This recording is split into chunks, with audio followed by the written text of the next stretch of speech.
Hello and welcome to another edition of the Matt Z WWE show. I'm going to be bringing you a Raw review from the 18th of February 2013, so let's get started. This was an action-packed episode of Monday Night Raw, so there's a lot to get through, guys, so I better get started. To open the show, we got John Cena vs CM Punk promo. Punk saying he should still be in the main event WrestleMania. He was screwed again at the Elimination Chamber because he had The Rock pinned, which he actually did have The Rock pinned after a GTS. So he does have a legitimate claim. This leads me to believe maybe they are going with Cena versus Punk versus Rock, and maybe Undertaker won't be returning, and this is the match they might go with, because if not, why would they be making this? I don't know, but Cena versus Punk next week. Winner will face The Rock at WrestleMania. There is now a possible scenario for the Cena versus Punk Rock match.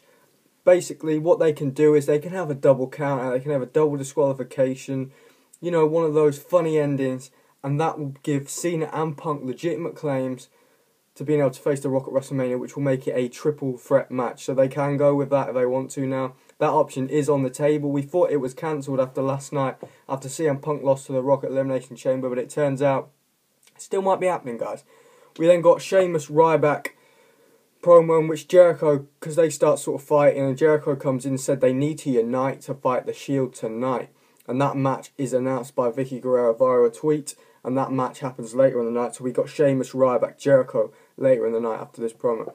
We then get Mark Henry comes out for a match with Sin Cara. He basically squashes him, destroys him, World's Strongest Slam, picks up the win. The Great Khali then comes out to sort of save Sin Cara, and Henry gets out of the ring. Not really sure where they're going with this, but it sure as hell won't be a WrestleMania match, because that is not a WrestleMania worthy match. Mark Henry versus the Great Khali. I prefer to watch people that can actually wrestle at WrestleMania, and Khali certainly is not a wrestler, in my opinion. Cesaro versus The Miz, no DQ match. We got steel chairs, we got kendo shots, we got it all in this match. It was only a short match as well, but we got eventually The Miz planting Cesaro on the mat and then putting him in the figure 4 leg lock, which results in the tap out from Cesaro. This was a non-title match, but this is building for a WrestleMania match, in my opinion, whether it will be on the pre-show or whether it will be on the main card. I'd hope it will be on the main card, but they'll have to fit in Barrett versus Bo Dallas somewhere as well. I believe they're going to go with that match at WrestleMania as well, it feels like. We then got a Seb Coulter and Jack Swagger promo about patriotism, you know, patriotism, not patriotism, sorry. Couldn't think of the word there.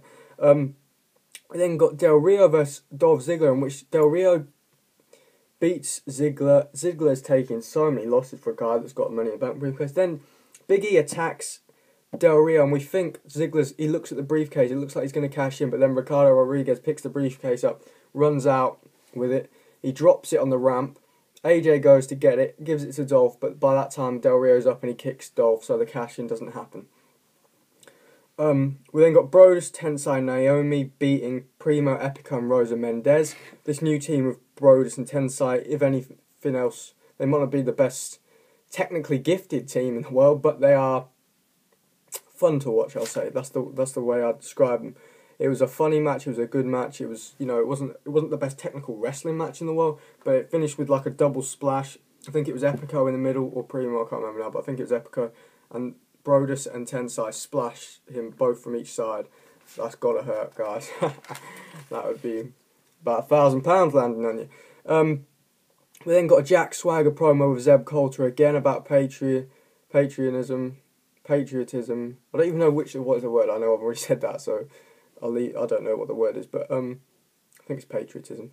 But they're building up to WrestleMania 29, Swagger vs Del Rio. They're building it up as a patriot versus immigrant match sort of thing, you know, like Jack Swagger's a real American, Del Rio's not a real American. That's how they're building that match up, so that's a cool storyline. It's going to be a cool storyline.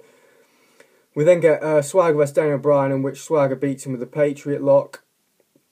Decent match. All Daniel Bryan matches are normally fairly good. He's a good wrestler, so, but good match, standard Daniel Bryan sort of match. We then got Brad Maddox announced as Vicky Guerrero's assistant, which obviously Paul Heyman is not happy about. We then get Mr. McMahon saying he will fight Paul Heyman next week, and that's his punishment because Paul Heyman said for the stipulation for Punk vs Rock being no DQ, Heyman would do anything, and this is what McMahon wants, to fight with him. So obviously something's going to happen there. McMahon's going to bring maybe Triple H out to deal with him or something, because it's not just going to be McMahon versus him, because he's obviously injured. The Shield versus Sheamus, Ryback, Jericho. Wow, this is a great match again. The Shield have really... I find the Shield so exciting. And this legitimately... Before the match, I thought, yeah, the Shield are going to win. Of course they're going to win, because they're not going to lose on the pay-per-view and then... They're not going to win the pay-per-view and then lose the next night on Raw. That would defeat the object. But we did get a few spots where I thought the Babyface was going to win. We got a attempted shell shock where Reigns spears Ryback like last night, but Ryback then kicks out. We then got, basically, Jericho gets Rollins into the walls of Jericho. Reigns comes into the ring to go for the spear, basically. Sheamus attacks him, breaks it up, but then, out of nowhere, just as you think, oh my god, Ambrose is going to tap out, he's going to tap, that's what I was going through my head. I was thinking, no, don't tap. Save the day, Rollins jumps from the top rope, knees Jericho in the face. Ambrose picks up the pin. Great victory, great match. I just enjoy this Shield storyline. It's nice to see them actually in matches now, because their matches are just, well, more exciting than their running attack sort of thing, because that running attack thing was getting stale. So the fact that they're doing matches now, they've had 2 matches in a row now, last night at Chamber, tonight on Raw. It's very good. It's good for keeping them from, stopping them from getting stale, basically.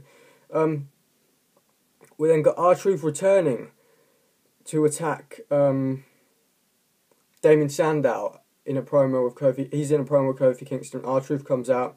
He does some really funny, fancy dancing, which he did. I can't do an impression of it, but he's like these drops and things. I don't know what you call them, but they were cool. So it's cool to see R-Truth back. We then got Kane versus Randy Orton. Basically, good back and forth match. It ends with Kane going for the choke slam. About to go for the choke slam. Bryan comes out, distracts him. Then by the time Kane turns around, he gets RKO'd out of nowhere. You know, the RKO out of nowhere, the typical RKO out of nowhere. We've been seeing that one for years. Randy Orton picks up the win. We then get weird drummers coming out to welcome The Rock. So they're playing the drums. The Rock's coming out, you know, bigger, better than ever. They try and top it every time for The Rock. Standard Rock promo, really, but we got a new WWE Championship revealed. My thoughts on it, maybe it'll grow on me, but to start with, I thought it looks huge. It looks too big to start with. I mean, it looked big on Dwayne The Rock Johnson. Imagine if someone like CM Punk's holding it. It's going to be bigger than him. So, but it might grow on me, because the last one I didn't really like, but it did grow on me a bit, you know. So, we then get Cena, The Rock saying, there's one man that brings out the best in me for personal reasons and stuff, and for professional reasons. We then get John Cena's music hit. He comes out, but then out of nowhere, CM Punk comes from behind, hits him with the old WWE title belt from behind, and Cena gets knocked down, and that's when Raw goes off air, basically. So it looks like they are building towards a triple threat match, which is interesting. That means maybe Taker isn't returning, or maybe Undertaker returns next week and attacks CM Punk after his match with John Cena. That is maybe a scenario they're going to go with. But guys, good Raw. I enjoyed this Raw. Leave your thoughts below. Leave a comment, leave a like or dislike or whatever. And please go subscribe if you want to see more videos from the Matt Z WWE show. Thanks for watching, guys. See you later.